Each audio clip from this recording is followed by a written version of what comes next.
Hey everybody, I hope you're having a good week. And just like we talked about in our message this past Sunday, and what we will continue on in our message this coming Sunday, we are in a world that is in constant crisis mode, that just is always overwhelming us. And if you watch the nightly news, all you see is crisis after crisis after crisis, and we're so overwhelmed with crisis and dilemmas and conflict that all we do is go on to the next one. In fact, in the Baubach household recently, we were talking, hey, have you heard anything about the situation in Ukraine lately?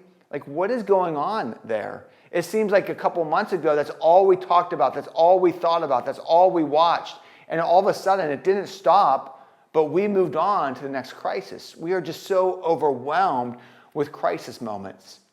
I have a good friend from college who adopts children from around the world. And we talked about him and we prayed for him a few months ago when the crisis in Ukraine happened, because he is very closely connected with the children in the orphanages in Ukraine. In fact, he has one daughter who he adopted into his family that was back in Ukraine. Her name is Nastya.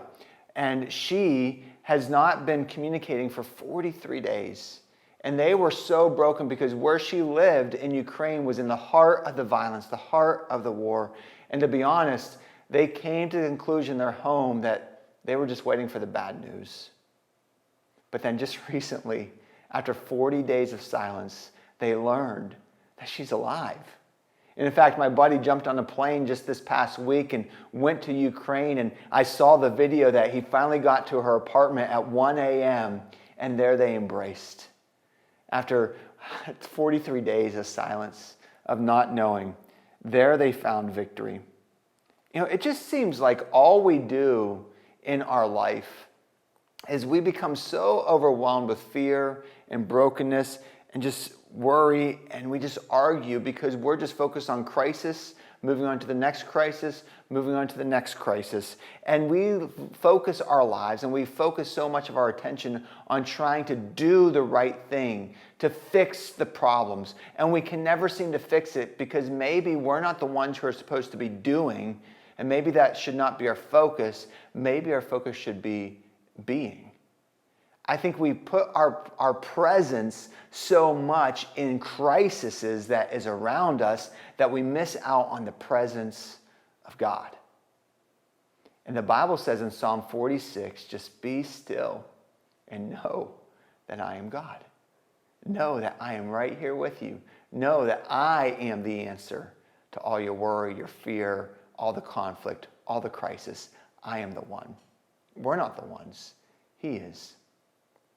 In 1 Kings 19, there's an amazing story of Elijah who was sitting on a mountainside. And in this moment in 1 Kings 19, Elijah felt so alone. Elijah felt abandoned. Elijah felt completely defeated. Why? Because the culture he lived in was going completely against God, and everything was in constant crisis mode, and everybody was against him. It was him against the world. And here he found himself on a cave, begging God, just take me now, end my life. I can't go on. Why?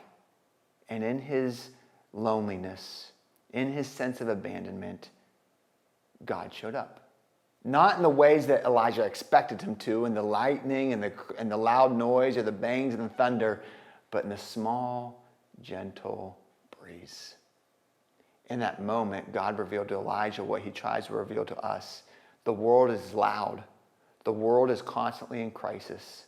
Stop trying to do all this stuff. Just be in my presence.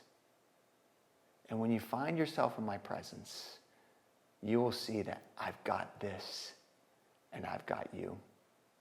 My friends, I hope you find encouragement in that this week. Stop trying to do and just be. Be in his presence, not in the presence of the crisis. Be in the presence of the creator of everything that is. And just know, no matter what crisis you are facing in your life, no matter what crisis we experience in this world, God's got this and God's got you. I hope you have a great rest of the week. And I hope to see you again this Sunday. God bless.